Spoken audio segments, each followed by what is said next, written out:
स्वागत है दोस्तों आप सभी का हमारे चैनल फिल्मी नेशन पर। आज हम एक्सप्लेन करने वाले हैं हाल ही में मूवी भक्षक, जो कि एक क्राइम ड्रामा मूवी है। अब आप वीडियो को अभी लाइक कर दीजिए। हम चलिए कहानी शुरू करते हैं। तो मूवी की शुरुआत में हम चाइल्ड वेलफेयर में एक लड़की को देखते हैं जिसके साथ एक आदमी दुष्कर्म करता है और उस लड़की की हालत काफी ज्यादा खराब होती है। वहीं एक सोनू नाम का आदमी आता है जो कि इस पूरी जगह को संभालता है और वही इस लड़की को यहाँ लाया था। अब वो लड़की दर्द के मारे तड़प रही थी, इसलिए लोग उसे जान से मार कर जला देते हैं। इसके बाद हम वैशाली नाम के रिपोर्टर को देखते हैं जिसके पास गुप्ता जी का फोन आता है और वो वैशाली को आधी रात में मिलने के लिए बुलाते हैं और वैशाली को जाना पड़ता है। अब गुप्ता वैशाली से मिलकर उसे मुनावरपुर की फाइल देता है और बताता है कि मुनावरपुर में एक शेल्टर होम की लड़कियों के साथ गलत काम हो रहे हैं और उन्हें मारा जा रहा है। ये फाइल 3 महीने पहले से तैयार है पर कोई भी इस पर एक्शन नहीं ले रहा। तब वैशाली उस पूरी फाइल को पढ़ती है और उसे समझ आता है कि ये मामला बहुत ही ज्यादा गंभीर है, लेकिन इसके बारे में कोई जानता ही नहीं। फिर वैशाली जो अपना खुद का कोशिश न्यूज चैनल चलाती है, वहाँ उसके साथ भास्कर भी काम करता है और वह भास्कर को ये पूरी फाइल के बारे में बताती है। तब भास्कर भी कहता है ये रिपोर्ट तो पहले भी स्टेट गवर्नमेंट के पास जा चुकी है पर इसका कोई फायदा नहीं हुआ। जिसके बाद वैशाली अपने न्यूज चैनल पर मुनावरपुर के बारे में बताती है। फिर हमें वैशाली के घर पे दिखाते हैं जहाँ वो अपने पति के साथ रहती है और इन दोनों की शादी को 4 साल से ऊपर हो गए हैं पर इनका कोई बच्चा नहीं था। और वैशाली का पति उसे कहता भी है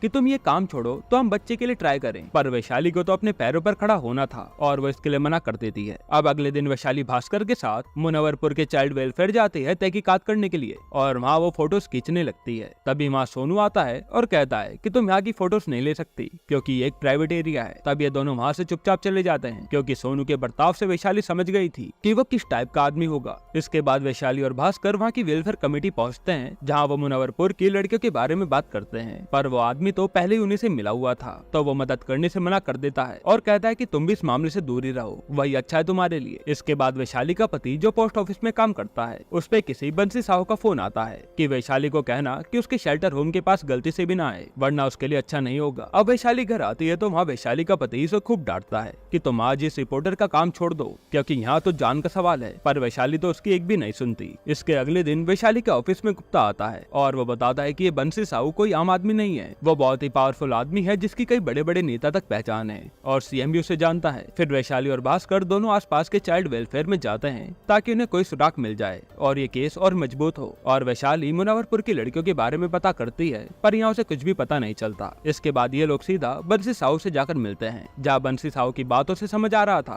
कि वो कितना ज्यादा खतरनाक आदमी है और वो बातों बातों में इन दोनों को धमकी दे देता है कि तुम इस मामले से दूर ही रहो। फिर रात को वैशाली जब अपने घर आती है तो यहाँ उसके पति से झगड़ा हो जाता है क्योंकि वो कह रहा था कि तुम ये नौकरी छोड़ दो, लेकिन अब वैशाली को तो किसी भी हाल में ये केस सॉल्व करना था। अब अगले दिन वैशाली और भास्कर फिर से बाकी के चाइल्ड वेलफेयर जाते हैं और वहाँ उन्हें मुनावरपुर के चाइल्ड वेलफेयर में काम करने वाली लड़की के बारे में पता चलता है जिसका नाम सुधा है और वो वहाँ खाना बनाया करती थी। अब वैशाली उससे इस बारे में पूछती है तो सुधा कहती है कि मुझे इस बारे में कुछ नहीं पता और वो डरी हुई लग रही थी। फिर वैशाली के दोबारा पूछने पर वो सब कुछ बताना शुरू करती है कि उस समय मुझे पैसों की जरूरत थी इसलिए मैं मुनावरपुर के चाइल्ड वेलफेयर में खाना बनाने गई थी और वहीं मेरी मुलाकात बेबी रानी नाम की लड़की से हुई। सुधा बताती है कि बेबी रानी वहाँ की सारी लड़कियों को संभालती थी। फिर सुधा जैसे ही अंदर के कमरे में गई तो वो देखकर हैरान हो गई कि एक ही कमरे में कितनी सारी लड़कियां रह रही हैं और उन्हें देखकर लग रहा था कि वो किसी प्रॉब्लम में है। अब सुधा सबके लिए खाना बनाने में लग जाती है तभी वहाँ पर एक लड़की आती है जो सुधा से कहती है कि तुम जल्द से जल्द यहाँ से निकल जाओ वरना ये लोग तुम्हें भी मार डालेंगे। उसी समय वहाँ पर बेबी रानी आती है और वो उस लड़की को बुरी तरह से पीट कर भगा देती है, जिसके बाद सुधा समझ जाती है कि यहाँ सच में कोई गड़बड़ है। अब रात को सुधा की आँख खुलती है तो उसे बाहर कुछ आवाजें आ रही थी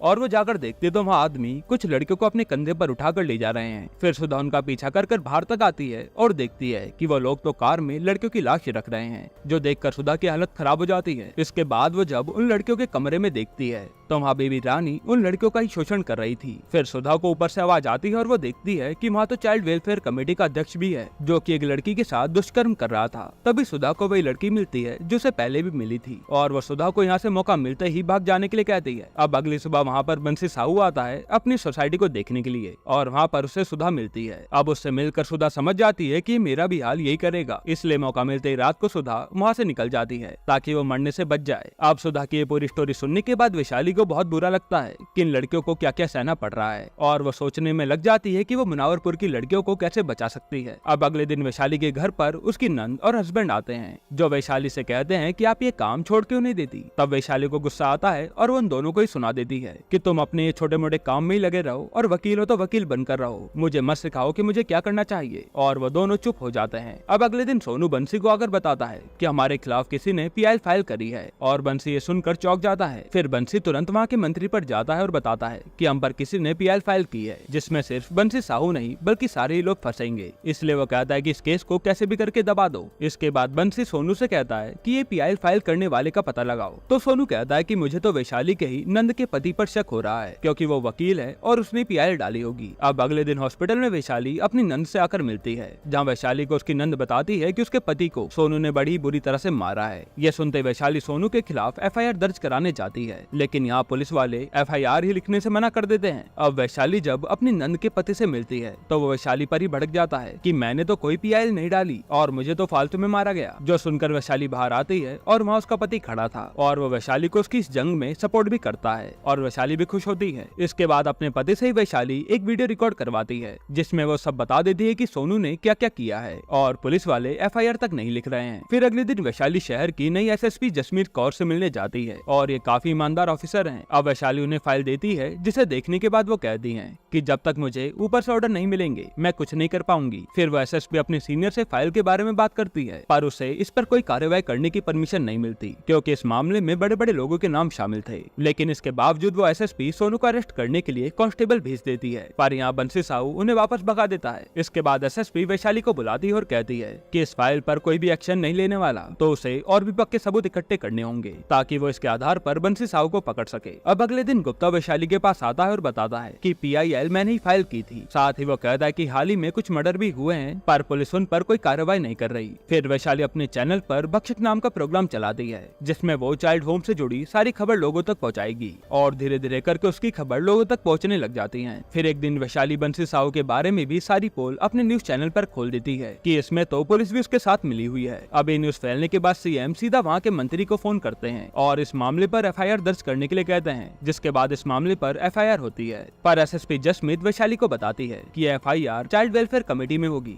जिसमें हम ज्यादा कुछ नहीं कर पाएंगे, इसलिए हमें और सबूत चाहिए होंगे। और वैशाली समझ जाती है कि अब वो सबूत कहाँ से लाएगी। फिर वो सीधा सुधा से जाकर मिलती है और कहती है कि अगर तुम हमारी मदद करो तो हम और भी कई सारी लड़कियों को बचा पाएंगे। सुधा भी इसके लिए मान जाती है और वैशाली उससे एक वीडियो बनवाती है, जिसमें उसने मुनव्वरपुर की चाइल्ड वेलफेयर के बारे में सब बता दिया था और उस वीडियो में सब लोगों के नाम भी बाहर आ गए थे। इसके अगले दिन एसएसपी जसमीत चाइल्ड वेलफेयर में अपनी टीम के साथ पहुंच जाती हैं और वहाँ वो कैद हुई सारी लड़कियों को निकाल लेती हैं जिनका शोषण होता था, और उन सब की हालत देखकर जसमीत को भी दया आ रही थी। साथ ही वो वहाँ पर बेबी रानी को भी अरेस्ट कर लेते हैं। फिर थोड़ी देर बाद बंसी साहू को भी अरेस्ट कर लिया जाता है और बंसी साहू वैशाली को देखकर हंसता है, क्योंकि उस छोटी सी रिपोर्टर ने बंसी साहू जैसे बड़े आदमी को अरेस्ट करवा दिया था। और अब वैशाली भी खुश होती है कि उसने सारी लड़कियों को इंसाफ दिला दिया और यहीं पर ये मूवी एंड होती है। दोस्तों, आपको ये मूवी कैसी लगी हमें कमेंट में जरूर बताइएगा, और अगला एक्सप्लेनेशन आपको कौन सी मूवी या वेब सीरीज पर चाहिए वो भी कमेंट कर देना। बाकी अगर आपको हाल ही में आई शाहिद कपूर और कृति सैनन की मूवी देखनी है तो आप ये वीडियो देख लीजिए।